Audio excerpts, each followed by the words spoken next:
Movie start होती है। Movie के स्टार्ट में हमें एक आदमी सपाला को दिखाया जाता है। यहाँ पर एरा हमें 1900 का दिखाया गया है। उस जमाने में स्लेड्स पर सफर करना बहुत ही नॉर्मल था। चीजों को एक जगह से दूसरी जगह पर ले जाने के लिए स्लेड्स राइड का यूज किया जाता था और इस राइड के लिए खास किस्म के डॉग्स को यूज किया जाता था। सपाला भी एक स्लेड राइडर था और उसके पास बहुत ही अच्छी किस्म की नस्ल के डॉग्स थे जो कि उसके सफर और उसके काम को बहुत ही ज्यादा इजी बनाते थे। एक दिन सपाला के पास एक नए पपी की बर्थ होती है। ये साइबेरियन हस्क का पपी था और ये डॉग काफी ज्यादा कमजोर होते हैं। सपाला का ये ख्याल था कि ये डॉग उसके किसी भी काम का नहीं है क्योंकि ये इस डॉग को बाकी डॉग्स के साथ स्लेड राइड पर लेकर नहीं जा सकता था। इसीलिए सपाला चाहता था कि वो इस डॉग को किसी और को दे दे, मगर सपाला की वाइफ ऐसा बिल्कुल भी नहीं चाहती थी क्योंकि वो सभी डॉग्स को अपने बच्चों की तरह रखती थी। सपाला की वाइफ इस डॉग का नाम टोगो रखती है और कहती है कि टोगो मुझे अपने बच्चों की तरह प्यारा है। ये सभी डॉग्स मेरे दिल के बहुत ज्यादा करीब हैं और मैं इनमें से किसी को भी अपने से दूर नहीं करना चाहती। हमें टोगो को एक मौका देना चाहिए। वैसे भी अभी ये बहुत छोटा है, हमें इतनी जल्दी इसके बारे में कोई भी कंक्लूजन नहीं निकालना चाहिए। अब सपाला ऐसा चाहता तो नहीं था मगर फिर भी वो अपनी वाइफ की बात को मानता है। अब जैसे जैसे वक्त गुजर रहा था टोगो बड़ा हो रहा था,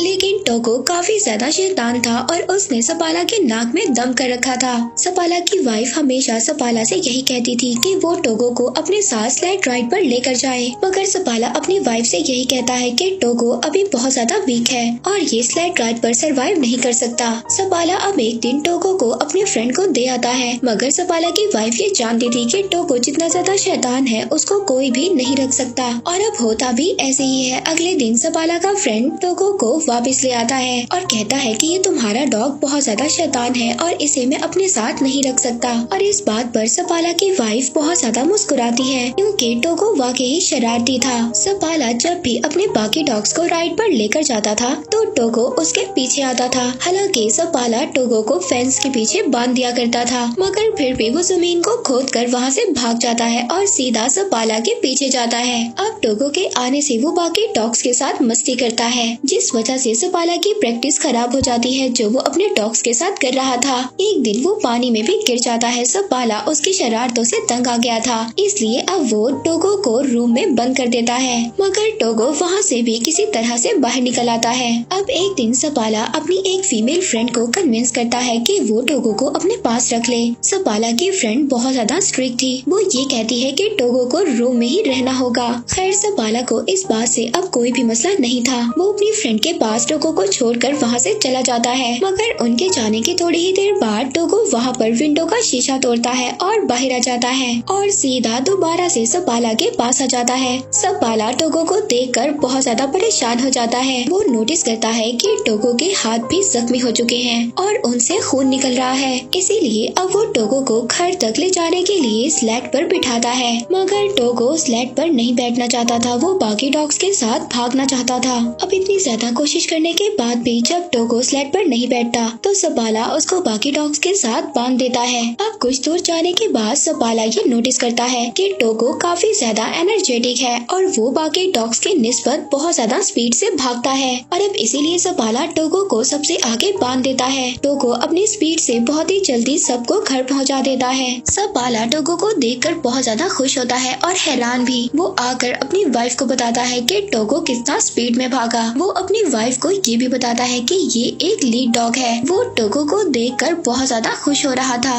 सपाला की वाइफ भी टोगो को देखकर बहुत ज्यादा खुश होती है। इसके बाद सपाला अपने शहर में टोगो की मदद से बहुत ज्यादा स्लेड रेसेस जीत जाता है और आहिस्ता आहिस्ता सपाला और टोगो बहुत ज्यादा फेमस हो जाते हैं। वक्त इसी तरह गुजरता रहता है और अब 12 साल हो चुके थे। हम देखते हैं कि टोगो अब काफी ज्यादा बूढ़ा हो गया था। एक दिन अपने सफर से वापस अपने शहर में आता है तो उसको ये बात पता चलती है कि शहर में एक बीमारी फैल चुकी है। उस बीमारी का नाम था डिप्थीरिया और वो बच्चों पर बहुत ज्यादा इफेक्ट हो रही थी। इस बीमारी से बच्चों की जान भी जा रही थी और सब लोग बहुत ज्यादा परेशान थे।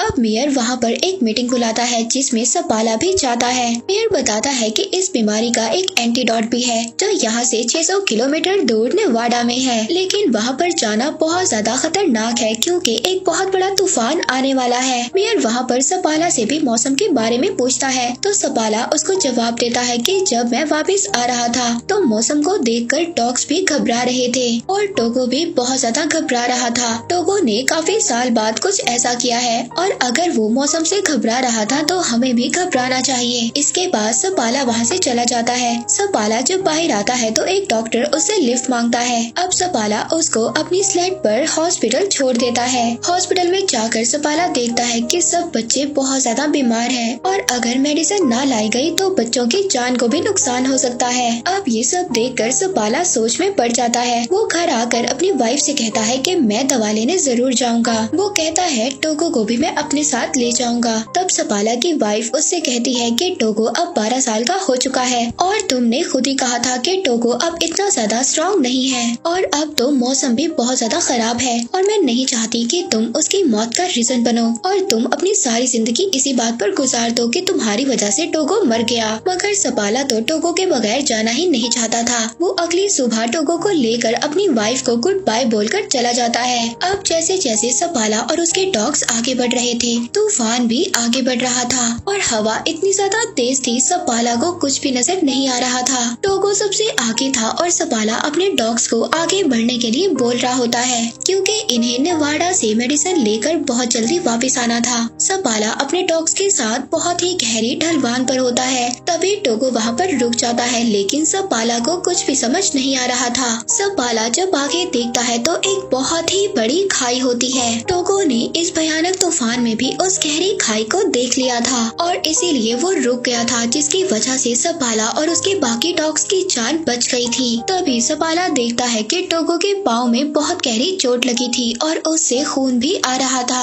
अब पूरा दिन सफर करने के बाद सपाला और उसके बाकी डॉग्स एक आउटपोस्ट पर पहुंचते हैं। उस आउटपोस्ट पर एक लेडी डॉक्टर होती है। वो सपाला को बताती है कि टोगो अब 12 साल का हो चुका है और ये काफी ज्यादा वीक हो चुका है और इतना बड़ा सफर टोगो के लिए अच्छा नहीं है। मगर फिर भी अगले दिन सपाला और उसका लीडिंग डॉग टोगो आगे बढ़ते हैं। वहीं पर दूसरी तरफ हॉस्पिटल में बच्चों की हालत बहुत ज्यादा खराब हो रही थी। इधर सपाला अपने डॉग्स के साथ आगे बढ़ रहा था। वो शॉर्टकट्स ले रहा था ताकि वो जल्दी से अपने पॉइंट पर पहुंच सके। अब जब वो आगे देखता है तो आगे एक बहुत ही खतरनाक जमी हुई झील थी और दूसरी तरफ से खतरनाक तूफान भी उनकी तरफ बढ़ रहा था। मगर सपाला यहाँ पर डरता नहीं है। वो अपने डॉग से कहता है कि आगे बढ़ो इस बर्फीली झील से जो उनके कदमों से भी हिल रही थी। सपाला के डॉग्स बहुत तेजी से आगे बढ़ रहे थे और वो किसी तरह उस झील को पार कर लेते हैं। अब पूरा दिन सफर करने के बाद ये लोग एक और चेक पोस्ट पर पहुँचते हैं और वहाँ पर पहुँचकर आराम करते हैं। दूसरी तरफ हम देखते हैं कि सपाला की वाइफ मेयर के पास जाती है। वो बताती है कि नेवाडा से मेडिकेशन को भेज दिया गया है और वो रास्ते में ही सपाला को मिल जाएंगी। मगर सपाला तो शॉर्टकट से आगे बढ़ रहा है और अगर वो मेडिकेशन उसको ना मिली तो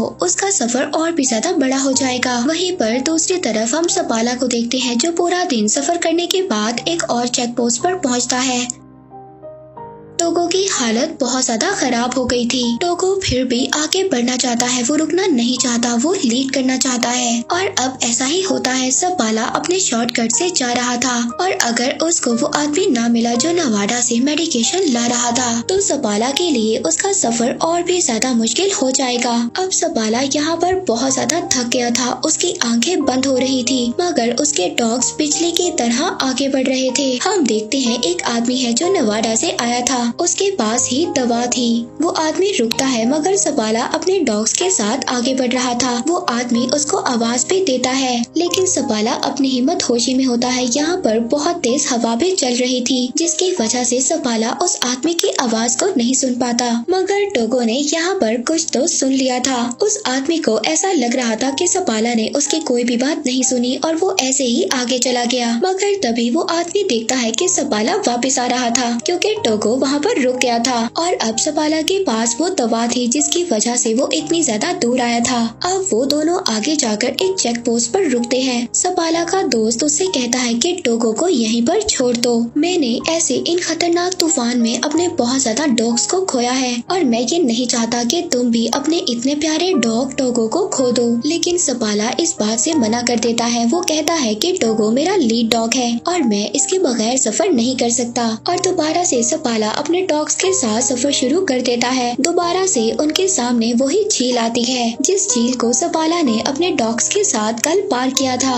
और अब वो झील हिल रही थी। मगर ये लोग अगर इस झील पर से ना गए तो इनका सफर एक और दिन बढ़ जाएगा। सपाला अब ये फैसला करता है कि वो इसी रास्ते से आगे बढ़ेंगे। वो अपने डॉग टोगो को कहता है कि आगे बढ़ो। उसके सारे डॉग्स बहुत ही तेजी से उस झील को पार करने लगते हैं और अब उस झील में से पानी निकलना भी स्टार्ट हो जाता है। अगर ये लोग इसी झील में डूब गए तो सबके सब मर जाएंगे। मगर यहाँ पर टोगो और बाकी डॉग्स के स्पीड की वजह से वो लोग किसी न किसी तरह किनारे पर पहुँच जाते हैं। मगर जिस टुकड़े से ये डॉग्स आगे बढ़ने वाले थे तभी वो टुकड़ा हिलता है और किनारे से अलग हो जाता है। अब सपाला टोगो को उठाकर उस किनारे पर फेंक देता है और कहता है कि इस बर्फ के टुकड़े को खींचो। टोगो यहाँ पर बहुत ज्यादा जख्मी था मगर वो जख्मी होने के बावजूद भी अपना पूरा जोर लगाता है और सभी को किनारे पर ले आता है। अब ये लोग सबके सब उस जमी हुई झील से बाहर आ जाते हैं जहाँ पर ये सब लोग फंस गए थे। अब सपाला अपने डॉग्स को किसी न किसी तरह बचाकर एक चेक पोस्ट पर ले आता है जहाँ पर वही लेडी डॉक्टर भी थी। वो लेडी डॉक्टर जब टोगो को देखती है तो उसकी आंखों में आंसू आ जाते हैं।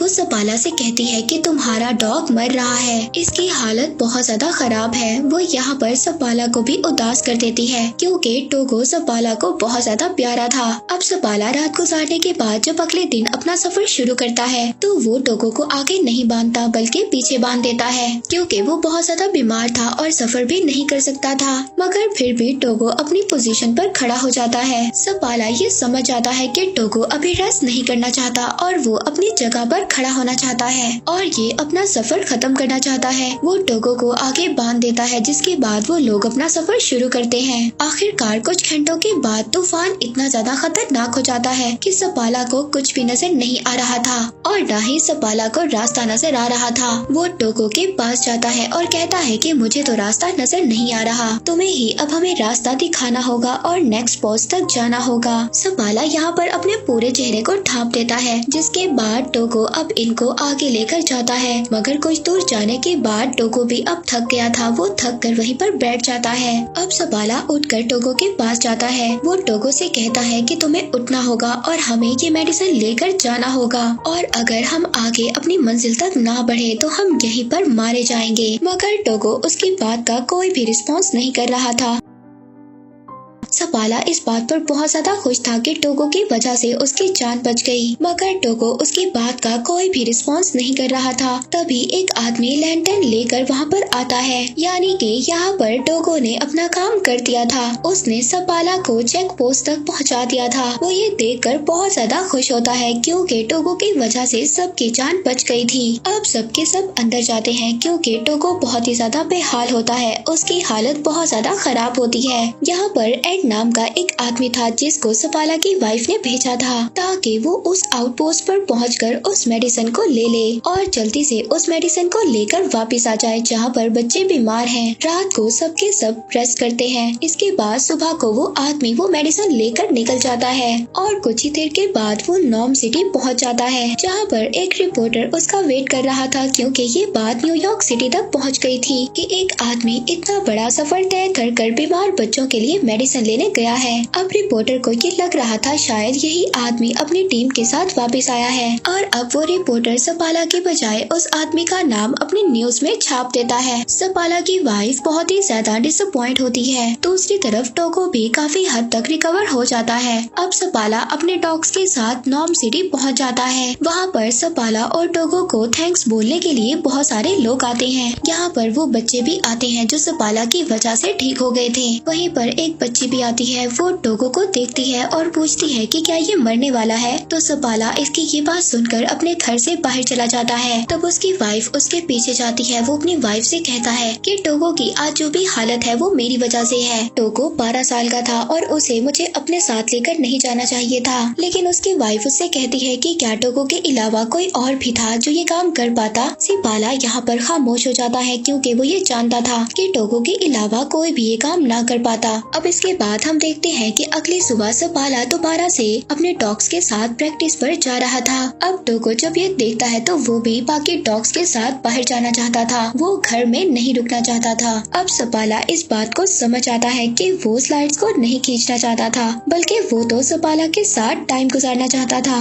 अब थोड़े वक्त के बाद टोगो बिल्कुल ठीक हो जाता है। सपाला अपनी वाइफ और टोगो के साथ लंबी सैर पर जाया करता था। 2 साल के बाद टोगो के कुछ बच्चे भी होते हैं जिन्हें वहाँ पर बहुत सारे मेजर्स लेने आया करते थे। इन बच्चों की ब्रीड को एक नया नाम दिया गया था। वो था सपाला साइबेरियन। इसके बाद 1929 में टोगो की डेथ हो गई। उसके बाद भी सपाला डॉग्स को ट्रेन करता था लेकिन टोगो तो उसकी सिटी में बहुत ज्यादा फेमस डॉग था। तो ये थी टोगो की स्टोरी। हम देखते हैं कि टोगो ने इस स्टोरी में ये प्रूव किया कि इस दुनिया में सबसे ज्यादा वफादार और ख्याल रखने वाले सिर्फ डॉग्स ही होते हैं। और इसी के साथ ये मूवी यहीं पर एंड हो जाती है।